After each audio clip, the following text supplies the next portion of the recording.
Olá, tudo bem? Seja bem-vindo ao canal Meu Momento com Deus. Nessa ocasião nós teremos o nosso estudo guiado, o nosso estudo da lição. Nós vamos dar continuidade, no estudo da terceira semana. Vamos continuar avançando e, claro, tomando conhecimento ali sobre os primeiros 18 versos, que estão contidos ali no capítulo 1 do Evangelho de João.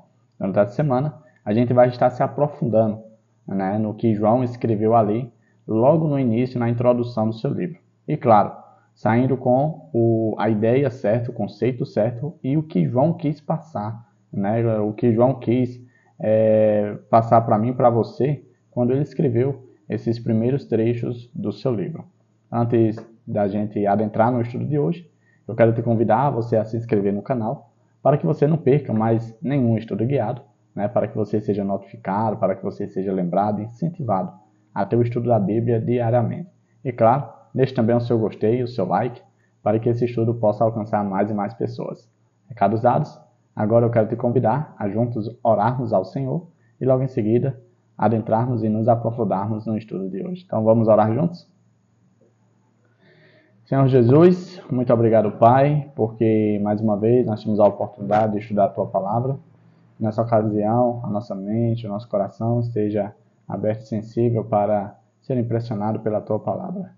Perdoa os nossos pecados, dá-nos a presença do Teu Santo Espírito, Ele que foi o autor da mesma e que inspirou o apóstolo João a escrever esse livro.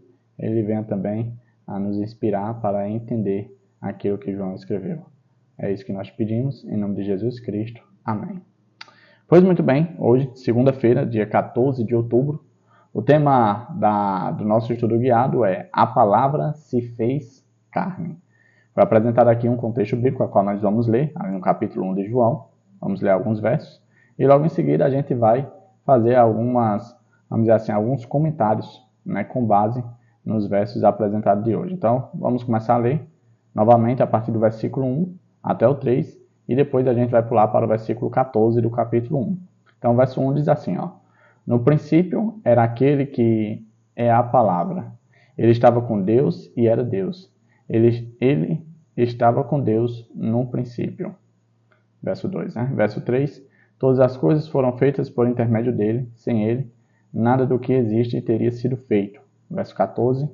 Aquele que é a palavra tornou-se carne e viveu entre nós. Vimos a sua glória, glória como do unigênito vindo do Pai, cheio de graça e de verdade. Os pontos que eu separei aqui para a nossa reflexão começam da seguinte ponto. João não começa seu evangelho com o nome Jesus, ou apresentando seu papel como Messias ou Cristo, mas com o termo grego logos, que traduzido seria aquilo que a gente leu como palavra, ou em algumas traduções, verbo. E essa é uma forma bastante interessante de João iniciar o seu evangelho, diferente de todos os outros 3 evangelhos. E eu gosto de refletir no motivo pelo qual levou o apóstolo a escrever dessa forma, identificando Jesus ali com a palavra logos. E isso me leva a crer, e a lição até apresentou dessa forma, que naquela época havia muito entendimento, a filosofia exercia muita influência nas pessoas. E aí, essa foi uma forma de João trazer para dentro desse espaço da filosofia um entendimento diferente acerca do que os filósofos da época, os conhecidos da época, falavam a respeito disso. Então, a gente vai ver aqui, durante o nosso estudo, que João ele tenta trazer a presença de Jesus para dentro de uma área onde Jesus não era conhecido. Que era dentro da filosofia, dentro das mentes dos filósofos, os gregos.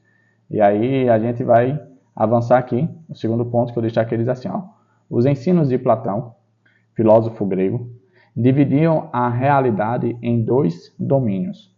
O domínio celestial e imutável, onde existe perfeição, e o domínio visível, que é perecível, mutável, uma representação imperfeita do domínio perfeito, onde quer que existisse.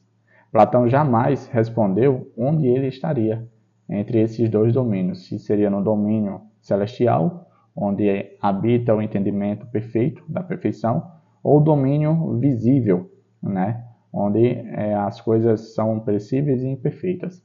Dentro da filosofia a gente vê muito essa ideia, né? Daquilo que é físico e daquilo que é invisível. Aquilo que é invisível é entendido como o domínio celestial, onde habitam os seres perfeitos, né? Onde as coisas são imutáveis. Já no visível, né? No sólido, é exatamente o ambiente mutável, onde apresenta a ideia, né, de imperfeição. Os filósofos, eu vou utilizar esse termo, não veja como ofensa, né, mas é a forma leiga de eu transcrever aquilo que eu entendo. Né? Os filósofos meio que viajavam nessas duas vertentes, né? O mundo perfeito e um mundo imperfeito. E aí a gente fica se perguntando, onde é que entra a ideia cristã, né, a ideia bíblica dentro desses conceitos filosóficos? A gente vai ver aqui, ó, João usa o termo logos de maneira completamente diferente, ou seja, a mesma palavra que os filósofos usavam para as definições filosóficas dele, João se utiliza dessa palavra para discriminar, né, para descrever algo de maneira completamente diferente à linha filosófica. Ele defende que a verdade, o logos, não é um conceito etéreo. Essa palavra etéreo é algo relacionado a celestial, algo relacionado a coisas elevadas, né? Conceito etéreo e abstrato, que flutua entre o céu e a terra. O Logos é uma pessoa, Jesus Cristo, que se fez carne e habitou entre nós, né?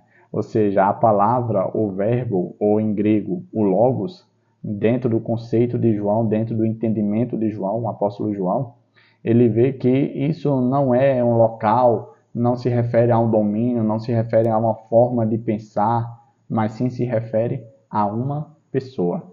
E o nome dessa pessoa é Jesus Cristo.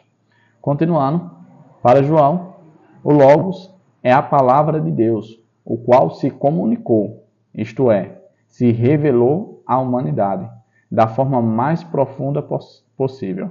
Deus se tornou um de nós, né? Aquilo que os filósofos viam dentro do campo imaterial, né? Dentro do campo invisível, dentro do campo onde não pode ser tocado, João viu, olha, esse Logos, né? Ele, por mais que tenha esse entendimento, o Logos espiritual, ele é diferente. Ele se tornou um de nós. Ele deixou o ambiente perfeito, o ambiente imutável, o ambiente não perecível, para vir estar perto de cada um de nós. E eu imagino que isso deve ter despertado a atenção dos gentios gregos, dos filósofos, porque, nossa, como um ser perfeito, como um ser imutável, como um ser majestoso, tem desejo por aquilo que é depreciativo, daquilo que podemos dizer, perecível, daquilo que é ruim, e quer se assemelhar conosco, né? Isso eu creio que dava um nó na cabeça dos gregos, né? Na cabeça dos gentios, das pessoas que não tinham familiaridade com a palavra de Deus. Isso despertava interesse deles. Eu quero conhecer mais essa pessoa que demonstrou interesse por mim, que demonstrou interesse a ponto de querer ser semelhante a mim, né? Isso mostrava o quão amoroso, né, Jesus era para com os seus filhos e todos os seus filhos. E essa foi a forma que João viu que iria revelar o amor de Deus para com todas as pessoas. Pessoas essas que não faziam parte, vamos dizer assim, do ambiente religioso comum à lei dos cristãos, né? E aí a gente continua. Apresentar aqui, ó, o apóstolo indica que o Logos se fez carne e habitou entre nós. A palavra grega traduzida como habitou significa armou uma tenda. E aí, você lembra de alguma coisa? Se a gente for lá para o contexto de Êxodo 25:8, a gente vê uma expressão de Deus com Moisés, né, dizendo o seguinte, olha, eu quero que armem uma tenda no meio do povo, pois eu quero estar entre o meu povo, eu quero habitar no meio do meu povo. E assim foi feito. Foi armado ali a tenda, né, a tenda da congregação, onde era o local de se encontrar com Deus, o local onde se faziam os sacrifícios, o local onde Deus se manifestava por meio da nuvem, né? Ou seja, Deus estava no meio do seu povo. Deus habitava entre o seu povo. E aqui a gente vê a primeira manifestação exatamente do Logos, onde ele se aproxima o máximo da forma possível do seu povo. E aí a gente avança, e eu gostei dessa última parte da lição que diz assim: da mesma forma, na encarnação, Jesus, o Filho de Deus, assumiu a carne humana, ocultando sua glória para que as pessoas pudessem entrar em contato com ele. E aqui o Logos foi perfeito, porque não apenas numa tenda, em ritos cerimoniais, mas agora em carne, agora de forma semelhante, onde a gente podia tocar, onde a gente podia se olhar, onde a gente podia se espelhar, né? Isso eu acho majestoso, porque quando a gente olha a história bíblica, todo o contexto, a gente vê que o ser humano ele tem vamos dizer assim, um fraco, né? Ou seja, uma inclinação para cultuar deuses que não eram reais, deuses que não existiam, deuses que não ouviam, não falavam, não respiravam, não podia fazer nada. Mas eles sentiam meio que essa inclinação para esse tipo de coisa porque era algo visível, algo tocável, algo palpável, né? E aí Jesus ele se torna carne, ele se torna visível, ele se torna audível. Isso é maravilhoso, gente. Quando eu olho para essas coisas, eu vejo o quão amoroso e dedicado é nosso Deus para com seus filhos. Eu estava hoje refletindo, quando eu estava voltando da igreja, e eu refleti no seguinte aspecto: o ser humano, ele consegue se sacrificar pelo seu semelhante, né? Por exemplo, um pai ou uma mãe daria sua vida em sacrifício, né, pelos seus filhos. Uma pessoa dá em sacrifício ali a sua vida por um ídolo, né, uma pessoa estimada, amada. Ou seja, pelo nosso semelhante, a gente se sacrifica com muita facilidade. Mas com relação ao contexto espiritual, a gente não tem essa mesma iniciativa com relação a Jesus. Por que a gente não consegue se doar para Jesus? Por que a gente não consegue sacrificar as nossas vontades em demonstração de amor a Jesus? Por que é tão difícil para nós? Isso vale a nossa reflexão. Porque ele se tornou um de nós e fez exatamente isso por cada um de nós. Ele se deu em sacrifício para que eu e você tivéssemos a chance, né, o direito, né, de receber a graça ofertada por ele ali na cruz do Calvário. Então, que nós possamos refletir no tema de hoje. A palavra, o Logos, o Verbo, se fez carne e habitou entre nós. Isso foi a maior prova de amor demonstrado do céu para com os seus filhos, a cada um de nós. Chegamos ao fim de mais um estudo guiado. Que o Papai do Céu continue a nos conduzir para momentos como esse, onde nós refletimos, pensamos, conversamos, onde há um diálogo aberto. Você pode participar aí por meio dos comentários, dando a sua contribuição, o seu pensamento, aquilo que chamou a sua atenção. E assim a gente vai contribuindo, né, na vida espiritual um do outro, vai agregando. E assim a gente vai crescendo juntos em graça diante de Deus e dos homens. Tá certo? Até a próxima e tchau, tchau.